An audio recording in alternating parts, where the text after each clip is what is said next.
Hey y'all, welcome back to the channel. Today on CodyCrafted, it's not a GX. We knock out a full build on this 22 4Runner for a customer. This thing is a TRD Off-Road. It's got locker, it's got KDSS. We got all the fun stuff. Y'all stick along, check it out. Hey y'all, welcome back to the channel. Let's go build something cool.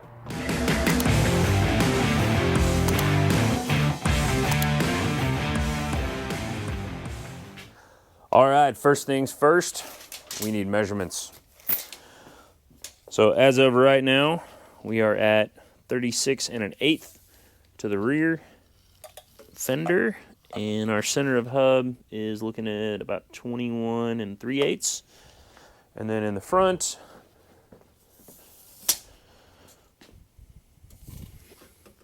(34 1/8) and 19 5/8.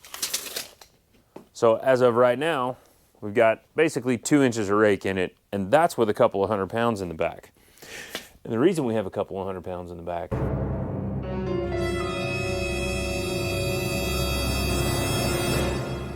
is this. Dobinsons monotube remote reservoir, 3-way adjustable, badass suspension system. So that's what's going in here. We want to maintain a little bit of rake in the chassis, so we got to unload this stuff, and we got to get putting stuff together. All right, so MRR series coilovers.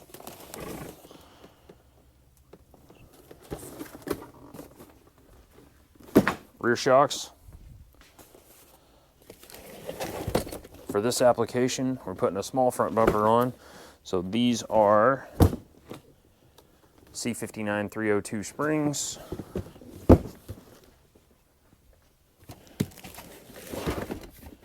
In the rear,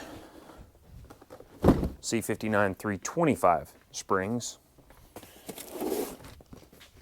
Upper control arms. Rear lower control arms. And a Panhard Rod. Oh, and just in case we need it, top hat shim for KDSS lean, because that's a thing. Very nice. So in order to properly assemble the front coilovers and to set the rake in the chassis, what we're gonna do is the rear first. Let's get it on the rack and let's get this thing rolling.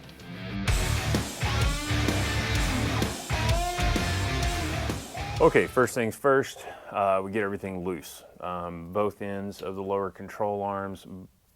I did not loosen the upper control arm yet, but we're going to in just a second.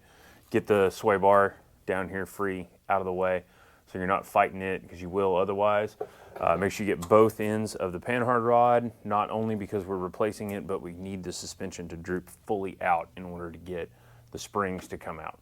So you need a 19 and a 14, and then up inside here, the brake hoses are a simple bolt that holds a bracket onto the frame. That's a 12. You want to get that guy loose, and then move on to this shock and get it ready to come out. Okay, so it doesn't matter if you're doing this on a lift or in your driveway on jack stands or whatever, the procedure is the same. So make sure you get all that stuff loose, because you want the rear end to be able to fall all the way down. Okay, get you some big old channel locks, which you should own a set anyway.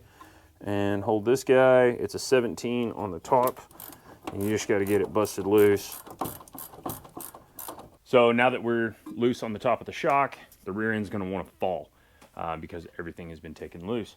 We wanna use some support. In this instance, we have a transmission jack. I like to put a jack stand on it, so that I don't have to run it up and down so high, and so that I can point load.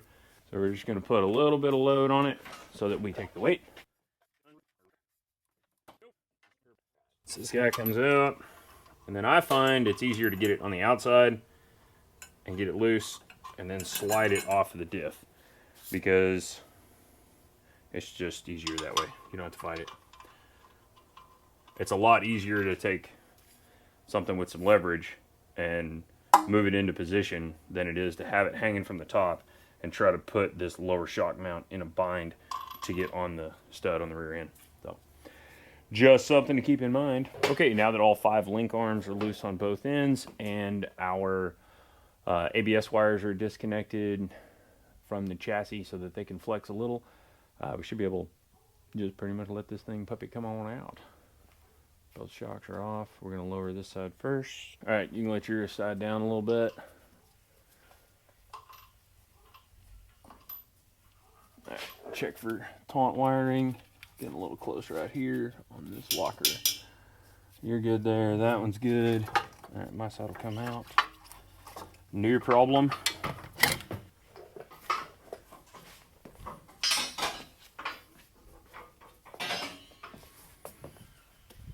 All right, so at this point we are ready to reinstall our new spring. And what we want to do is take the factory upper hat, and you can see where the coil stopped touching it, right about here. You just want to line that point up.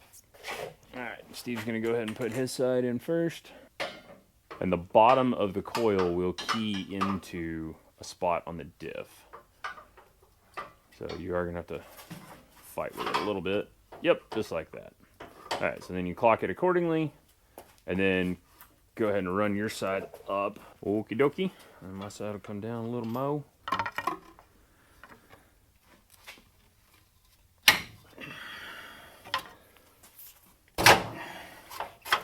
Yahtzee. Okay. Got a little pressure on there. Okay, next thing we're going to do while we've got everything supported, we're going to remove these arms one at a time. This is a 19. Here's a little tech tip. Hopefully we can raise it up enough to get this going. As you raise the rear end, you'll notice the arm pulls in and takes the strain out of it. There we go.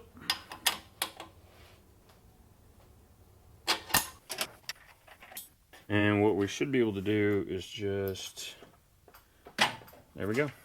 Find the sweet spot with the height. That way we don't have to fight it.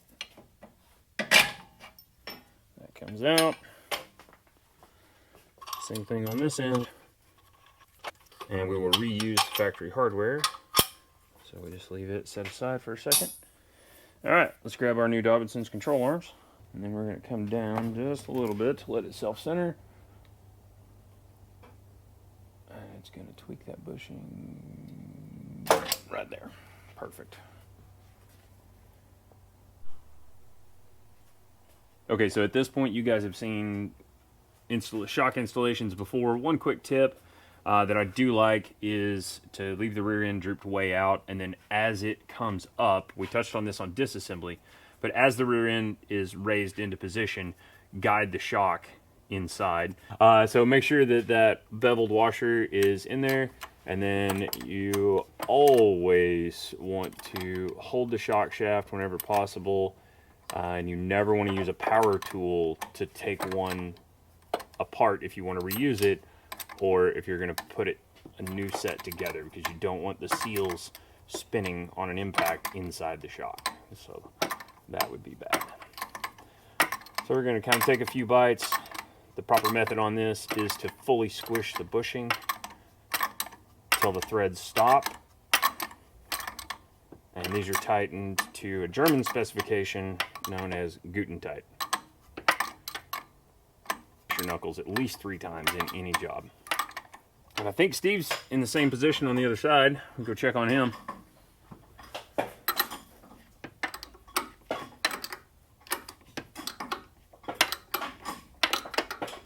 Why is Steve's wrench so much longer than your short, stubby Well, wrench? see, that's a conversation that we'd have to take offline.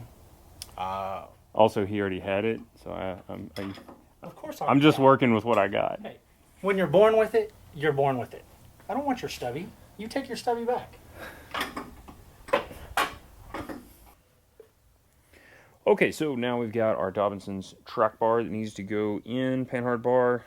Panhard actually invented by the Panhard French automobile company. Anti-seize, all the things, because we want to be able to adjust this later if we need to, and we don't like seizing. So we're going to run this down, and that's bottomed out. Now what we want to do for our Dr. KDSS Panhard kit is we're going to put the bolt in this end. We're going to grab our other bolt. We're going to drop it in this end. We're going to see if we can get them to go together, which we're really close. Got a third of the hole off, so we'll need to snug this down a little bit if we can. That's pretty snug. Our threads are pretty bottomed out at that point. We're not too far off. About 1/8 of an inch shy. So we're going to start there. All right, so this end is going to go in the factory side. Okay, so get that loosely. Part of the reason we want that is part of the installation for the bracketry is you want this thing hooked up so that you can align it. So we're going to suspend this up for right now. And we'll just get a bungee, and then we're going to take a little bit of a grinder wheel and we're going to knock this corner off of this bracket, and I will show you the following procedures. Alrighty, so the trick here is going to be to not only not cut a hole in the brake line, but also not damage the ABS wire, because these are not cheap. So we're going to use precision tools.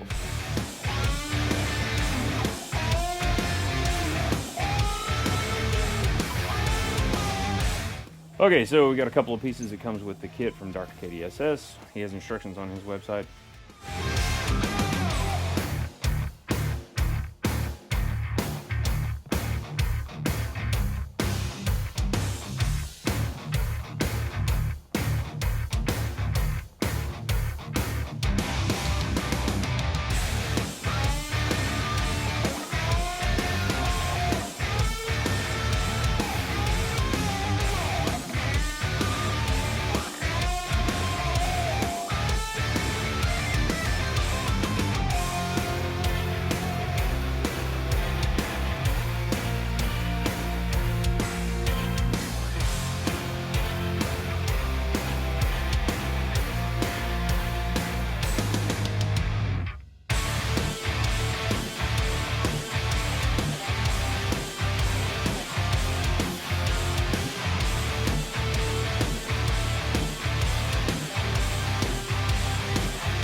So these are what we call sway bar spacers for KDSS. These in particular are from our buddy Kyle at TRD Oak. Installation is really straightforward. As you can see here, you basically put it in the middle, use the longer bolts. A couple of things we want to touch on. I've had these get cross-threaded and we had to clean up the threads and whatnot before. So first step, just like most of the stuff I do, anti-seize on your hardware. All right, and then my trick for installing these, start off, place it on here, thusly. Go ahead and put your bolt in, and then you want to jack or lift on the sway bar on the cylinder side, because this is the fixed dog bone side. So what we're going to do is we're going to lift on it, directly on it, slowly, because that system is slow to react, but it doesn't really build any pressure if you go slowly. So as you go up, nice and slow, it'll close the gap on this side. And the way these register, it kind of self-aligns. So you want to put just a little bit of pressure on it where it's touching on this side. Okay? We're really not putting much force on it, it's just more than you can hold with your hand. Start your hardware, and then do not run these in with an impact. In my opinion, you really want to make sure that they go in smoothly by hand. So what that does is that keeps the KDSS cylinder from hitting your Panhard bar as you go through longer travel. At this point, we're going to put the rear wheels on, we're going to lower the car, and we're going to see where we're sitting as far as how much height we gained out of the rear, and we'll double check our pinion angle, make sure we don't have to adjust any of this. At this point, all of our arms are still loose. We don't want to tighten those up until it sits at ride height. And we've still got like some brake brackets and stuff that we're going to have to snug up as part of the final tidy up. But in all reality, we can put the weight on it now and see where it sits so that we can build our front coilovers to accommodate accordingly. So as you can see now, we have got not a Cali squat or a Carolina squat, but we got the Cody squat, and that's where you jack up the back and put mud grips on, but then you leave street tires in the front. No, you don't. Anyway, so we were at 37, and we are now 39 3/4. So we got 2.5-ish inches of lift. Now the rear is going to settle just a little bit. I would say probably a 1/2 inch or so after we go drive it and resquare the rear end and all that fun stuff and loosen the KDSS valves. Matter of fact, I will check the other side and we'll see if we're square at all. So we're like 39 3/4 on the other side. Nope, we're dead even. 39 3/4 on this side also. So like I say, we should settle just a little bit in the rear, and we got front coilovers to build. So now we got to strip the front end apart and do a lot of the same thing all over again. At this juncture, we've got all the factory suspension removed from the front of the vehicle. If you want to see my way to do it, check some of our other videos. We've got a total how-to. No sense in cluttering this one up. All right, so our measurement we're looking for is 8.38 to the bottom of the spring seat right here from the center of the hole, and that is per the specifications from Dobinson. So we're going to go to center of the hole, and we are currently, golly, I have my moments, ladies and gentlemen. I have my moments. That's all I'm saying. And this is not, I didn't fake that. It's 8 7/16 on the nut.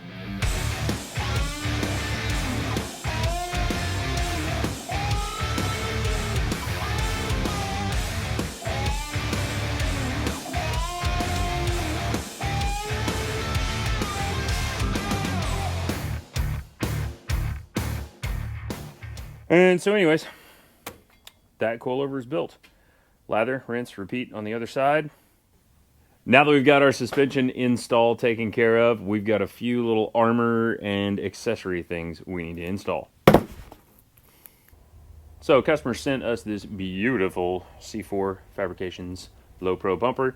Of course, we threw in 30-inch Baja Designs S8 bar in a combo lens. So we've got big middle finger and all the lemons when you need it. No winch on this one at this time. We did want to make sure we had a little bit of ground clearance, a little bit tougher front end, a little bit of protection, and some solid recovery points, jacking points if he needs them. But like I say, no winch this go around. We may wind up adding.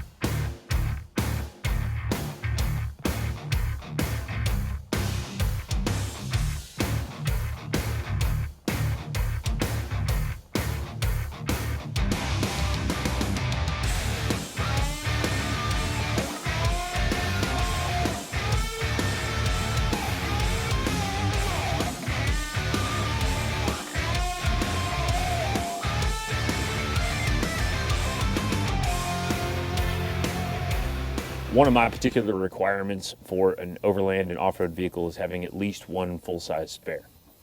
One of the caveats to the 4Runner platform is if you go to a really big tire, a full 33, a 34, 35, you can have a hard time fitting those underneath, if not even impossible.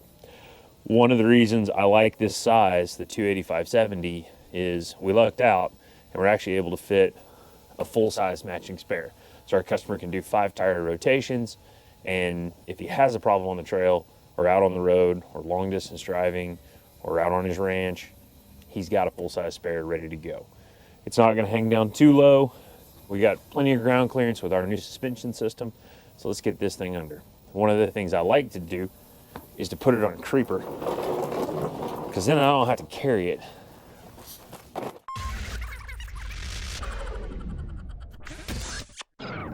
And as you can see, we're touching the hitch back here. We've got clearance on this side. We don't have a lot of room, but I can fit my hand between there. And with the sway bar drop brackets from TRD Off-Road, our sway bar is currently as far out in its arc as it's gonna be. So we should be in good shape there. So yeah, we got a good departure angle. Mind you, you are giving up just a little bit of ground clearance, I guess if you get real technical. But I don't think it's enough to worry about. Let me get this buttoned up. We'll do a final walk around. So starting up front, we've got our C4 Fabrications Low Pro front bumper with the bull bar, and that features a 30-inch Baja Designs S8 with a combo lens in white. Of course, we got the cool amber backlights built in, so we don't have to do any fake Raptor lights. We got the real deal. Replacement fog lights from Baja Designs. Those are the SAE Squadron in amber for optimal lighting conditions in bad weather. Our tire and wheel package, we've got BFG 285/70/17 on a 17 by 8.5 method with a 0 offset, 701 bead grip in matte black with a set of extended thread lug nuts. Front suspension wise, we've got Dr. KDSS sway bar collars. We also have the KDSS sway bar relocation brackets that change the geometry of the sway bar bushings on the outside. We are sitting at about 2 3/4 inch of lift in the front and about 2 inches in the rear. We still have a little bit of rake. We do like to keep a little bit of rake in the vehicles when they leave here, so that way customer has plenty of room for carrying capacity and for clients and people in the back seat. For our suspension package, Dobinsons upper control arms, Dobinsons MRR 3-way adjustable monotube remote reservoir shocks. Of course, we got the signature teal green coils. Remote reservoirs are mounted to the frame and easily accessible, so the customer can adjust them on the fly if needed. In the rear, Dobinsons lower control arms and Dobinsons MRR 3-way adjustable rear shocks. Same as the front. Same tire and wheel package. We're running a square setup all the way around. We have the bolt-on Panhard relocation kit from Dr. KDSS, along with the Dobinsons Panhard Rod that is adjustable. Rear KDSS sway bar spacers are from TRD Off-Road, and a 5th matching Method 701 with 285/70/17 brand new BFG, so that our customer has a full-size spare and 5-tire rotation. Handling switching duties for future circuits and our current lighting is a Switch Pro 9100 mounted on the driver's side of the dash. There we go. Currently just running the light bar at this time, but we're set up for future additions later on down the road. There is a set of RCI skid plates that are currently on order, along with a set of RCI rock sliders. We run into parts delays, as everyone has, and those will be along shortly. We should have those within a month or so. It is currently 2 days before Christmas, and the customer's headed out of town. He's basically leaving straight from my shop and hitting the road. And I have complete confidence that he's going to be good to go. We've nut and bolted everything. We've test driven it. It's been aligned. It aligned to dang near perfect factory specs. Drives like a champ. It's going to be a great opportunity for his vehicle to break in the suspension, and it'll soften up after a few hundred miles. If you like what we do here, please hit the thumbs up, hit the bell for notifications, subscribe to the channel. Thank you very much for watching, and we'll see you on the next one.